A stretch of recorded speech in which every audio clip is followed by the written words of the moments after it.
Olá, eu sou o professor Charles Assunção e nesse vídeo nós falaremos sobre ventilação natural por ação dos ventos.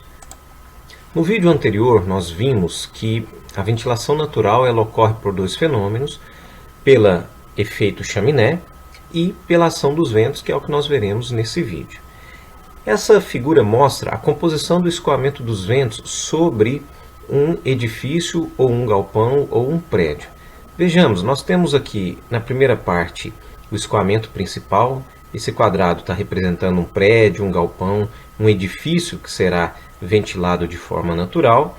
E essa setinha aqui está indicando o escoamento principal. Então o vento ele vem rente ao solo, paralelo ao solo. Essa é uma consideração nesse modelo. E à medida que ele encontra um obstáculo, ele vai tender a se desviar.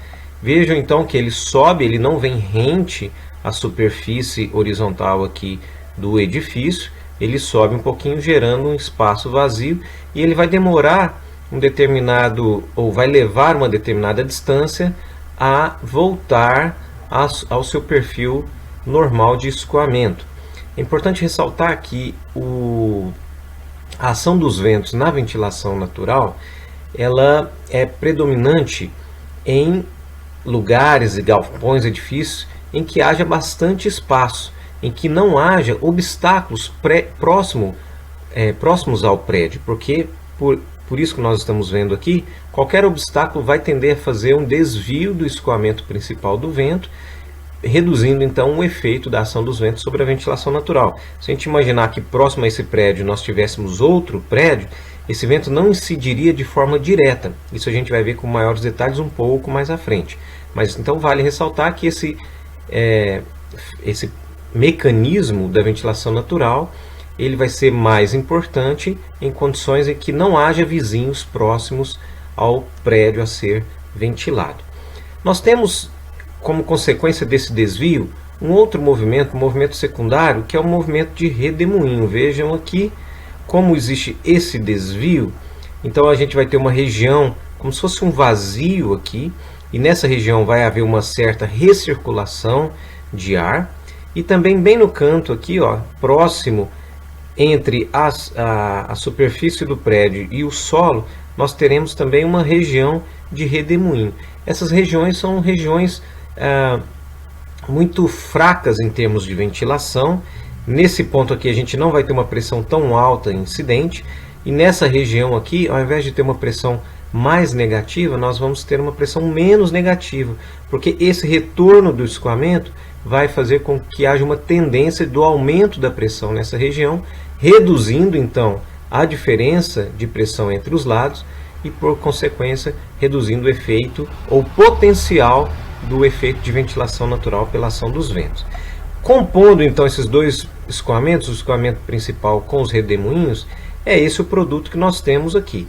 Então aqui nós temos o vento com a sua velocidade, uma região de pressão que tende a ser negativa, mas aqui vai ser menos negativa do que aqui, e aqui uma região de mais alta pressão, que é a região de incidência direta do vento.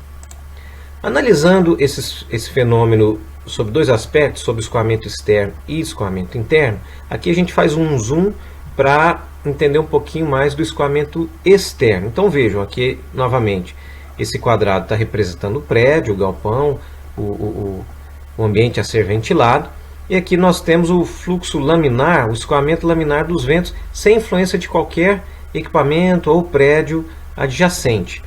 E à medida que então ele incide sobre o prédio, vejam então que existe esse desvio, e aqui a gente tem até uma projeção desse ponto. Vejam, se não houvesse o prédio, o escoamento continuaria seguindo a trajetória dessas linhas tracejadas. Mas como existe o escoamento, então esse ponto 2 foi transferido para esse ponto mais elevado, e esse ponto 1, como se ele passasse aqui, ele foi transferido para um ponto mais acima. E aqui a gente tem uma região como se fosse uma região de camada limite. E é exatamente nessa região aqui que a gente vai ter uma pressão negativa.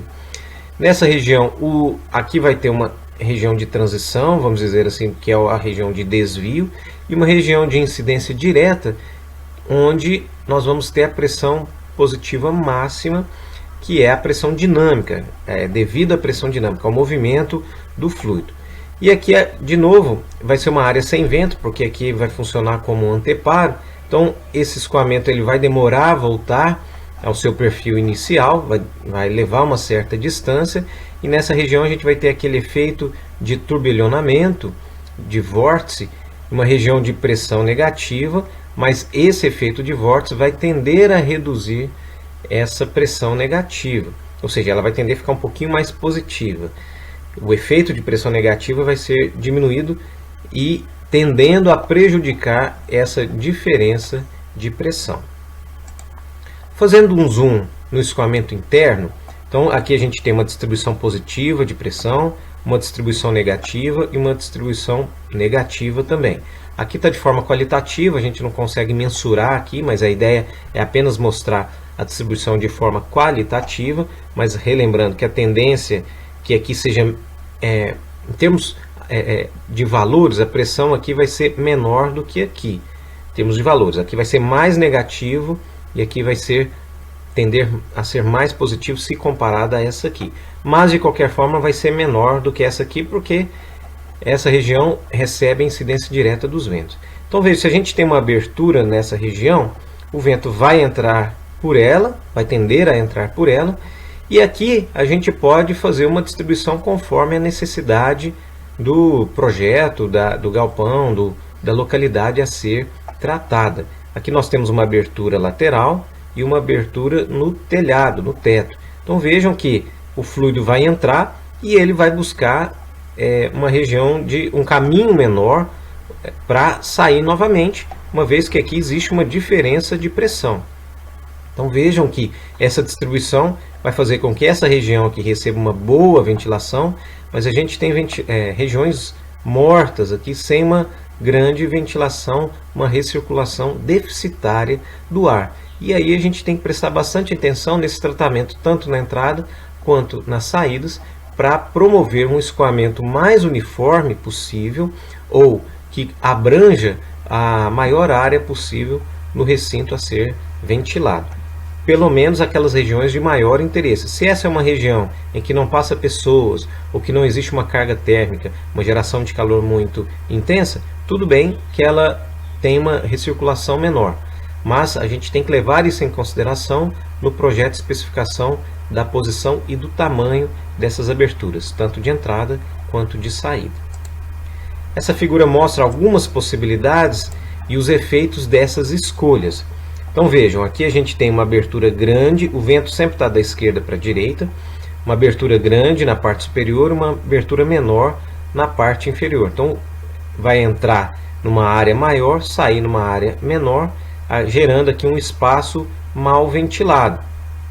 Vejam aqui que já houve uma pequena melhoria, a gente trazendo para a porção inferior da parede a abertura, a gente já consegue fazer uma ventilação maior nessa parte inferior, que é onde normalmente as pessoas estarão, e boa parte da carga térmica, os equipamentos, as máquinas, os processos vão acontecer, ainda que haja níveis aqui, mas normalmente as máquinas pesadas estão no nível do solo, mas já melhorou um pouco, uma vez que houve uma defasagem maior em termos da altura dessas duas aberturas. Se a gente comparar o terceiro caso com o segundo caso, houve aqui o uso de venezianas para exatamente direcionar esse ar para a parte de baixo, e aí sim ele consegue varrer uma distância maior para começar a subir. Aqui o ar já entra e faz quase que um curto-circuito, porque ele não há nada que faça com que ele percorra uma trajetória mais horizontal. Aqui as venezianas vão fazer isso. É importante ressaltar que aqui existe uma perda de carga, uma perda de energia, mas existe o ganho do direcionamento.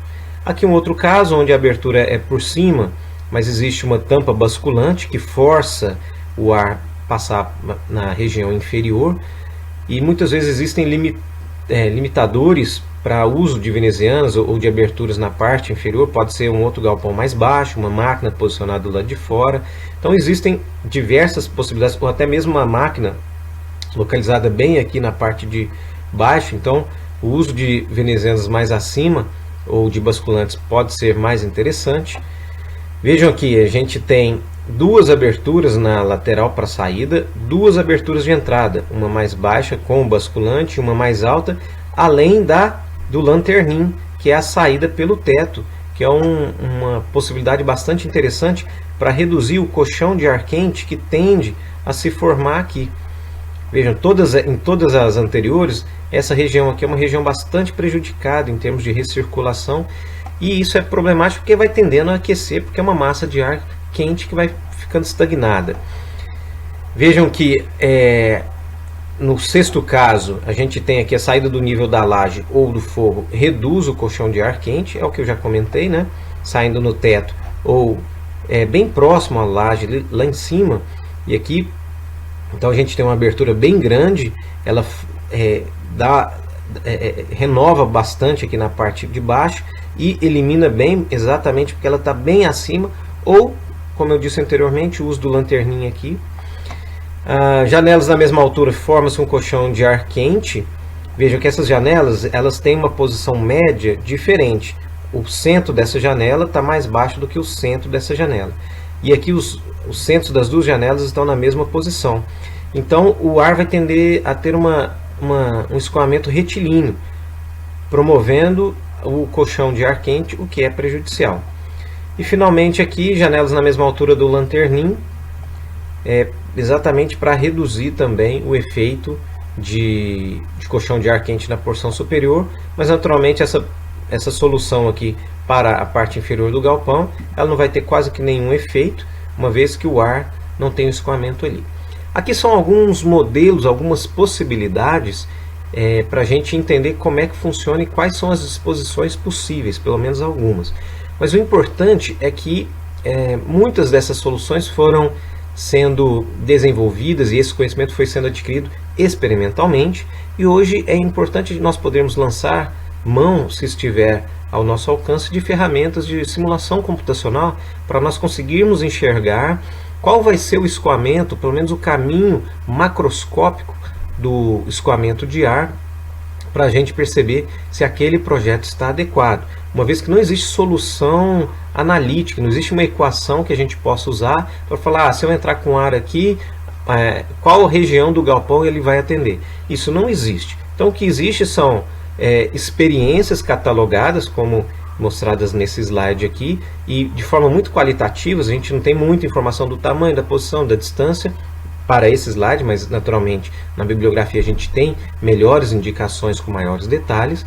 Mas eu diria que hoje, com o advento da computação, da simulação computacional, essa é uma ferramenta que, se tiver à disposição, deve ser utilizada para a gente garantir que o ar esteja atingindo as regiões necessárias.